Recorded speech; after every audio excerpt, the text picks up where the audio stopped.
guys! So ngayon guys, ay galing ako sa Phase A kanina. Tapos, meron akong na-encounter na mali yung spelling nung kanilang ID. National ID. Mali yung spelling ng kanilang national ID, guys. Ang kailangan nyo lang gawin para maayos yung inyong national ID, kailangan nyo pumunta sa PSA. Meron doong area, yung may mga nagpipicture-picture doon, guys. Sila yung nag-aasikaso ng mga, pag may mga problema sa ganito, sa mga ID, ayun, pumunta lang kayo doon sa PSA. Doon lang din siya, guys, sa first floor lang din siya. Kasi, doon din to inaayos, doon din inaayos yung mga mali. Pero, hindi doon yung kuhaanan. Pag kukuha kayo ng ganito, hindi doon sa PSA ang kuhaanan. Meron ito kuhaan sa City Hall po. Sa City Hall po ito kinukuha pag wala pa kayong ganito. Pero, kapag may ganito na kayo guys, tapos mali ang inyong spelling, pag meron dyang mali na isang letra or yung buong pangalan mo mali, buong apelido mo mali. Basta may mga letra dyan na mali or may problema dyan, may mali dyan. Kung importante yung mali guys, lalo pag hindi mo nagagamit ito, kailangan mong pumunta sa PSA, sa Philippine Statistics Authority, kung saan kayo malapit. Tapos, ipaayos nyo ito guys. Meron dito sa May East Avenue, nandyan yung PSA natin na main office. So, pwede kayo doon magpaayos kasi doon din ako nagkumuha ng aking birth certificate. Tapos, may lumapit sa guard. So, nandun kasi, nag-uusap kasi kami ng guard. Tapos yun, sinabi niya, yun nga, yung sa anak niya, mali yung spelling. Isang letra lang, yung S, naging Z.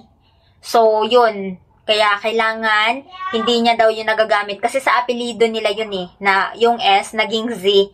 So, hindi talaga tama yung apelido niya. Kaya, kailangan talagang ayusin. At ipaayos ito doon sa first floor lang siya ng PSA, guys. So, pag halimbawa, hindi kayo dito sa Quezon City, kung sa ibang lugar kayo, kung meron kayong PSA na malapit sa inyo na office, na mag-aasikaso, pwede naman kayo doon. Itanong nyo lang sa guard, or kung sino man po yung pwede nyong tanungan, mga information doon, sila naman, aasikasuhin naman kayo. Marami namang guard doon, guys, kaya wag kayo mahiya magtanong para ma-process ng maayos yung inyong mga importanteng IDs or mga importanteng papeles. Katulad nito, importante to guys kasi wala siyang expiration. So, ganyan yung itsura niya. Ayan. Tapos, andito yung picture na malupet. So, ayan. Alam mo ba ito guys? Ito, 1 year ko ito bago nakuha. Kaya, matagal talaga to. Pag kumuha ka nito guys sa City Hall, merong kuhaanan sa mga barangay-barangay, pero hindi natin sure kasi kung kailan. Kasi parang area-area siya.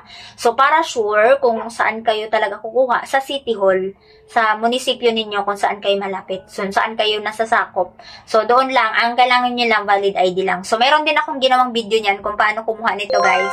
So, ayan. Pwede kayong manood, guys, para magkaroon kayo ng idea. So, ito, mabilis lang naman siyang kunin kasi magbabiometric ka lang, pipicturan ka lang, tapos bawal lang yung ganito yung damit, kailangan kagalang-galang ka naman.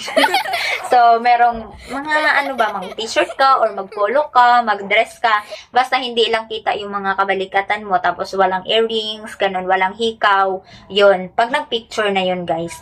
Tapos, yun, sasabihin din naman sa inyo yun nung bago kayo kasi pipicturan, tatanggalin kung ano yung mga dapat tanggalin, mga hikaw, mga kwintas, ganun, guys. Tapos, pag ito guys, na-release na sa'yo, ingatan mo siya kasi mahirap nga kumuha nito. Tapos, pag nakakuha ka na nito guys, kailangan itabi mo siya. Ingatan mo siya. Katulad ng pag-iingat mo sa kanya. Char! So, ganun lang yun guys. Kapag meron ka ng ganito at may mali na isang letra or mga pangalan mo, apelido mo mali, pupunta lang kayo sa PSA.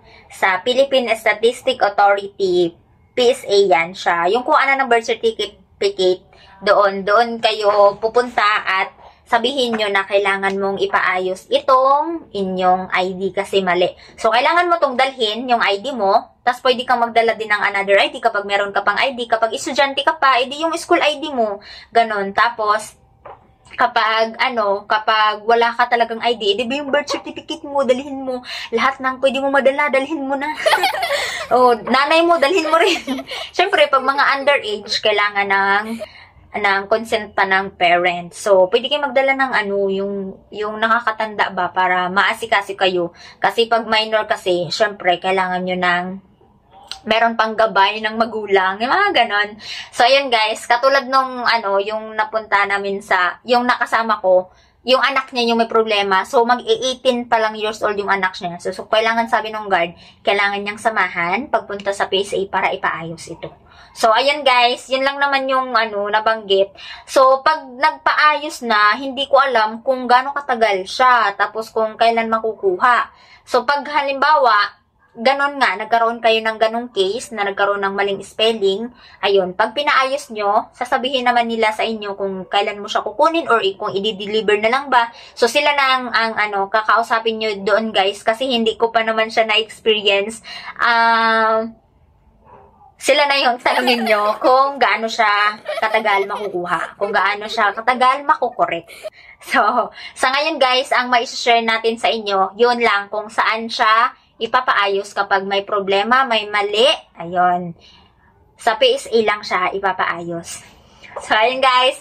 Salamat sa panonood. Kapag meron pa kayong ibang tanong or meron pa kayong mga suggestions, mag-comment lang kayo dun sa baba. Sasagutin natin ito guys. At don't forget to subscribe to my channel at paki-like na ito guys at subscribe na kayo sa akin channel. I-hit nyo na din ang notification bell para maging updated kayo sa mga susunod nating video. So, salamat guys sa panonood. Don't forget to like and subscribe. Bye-bye!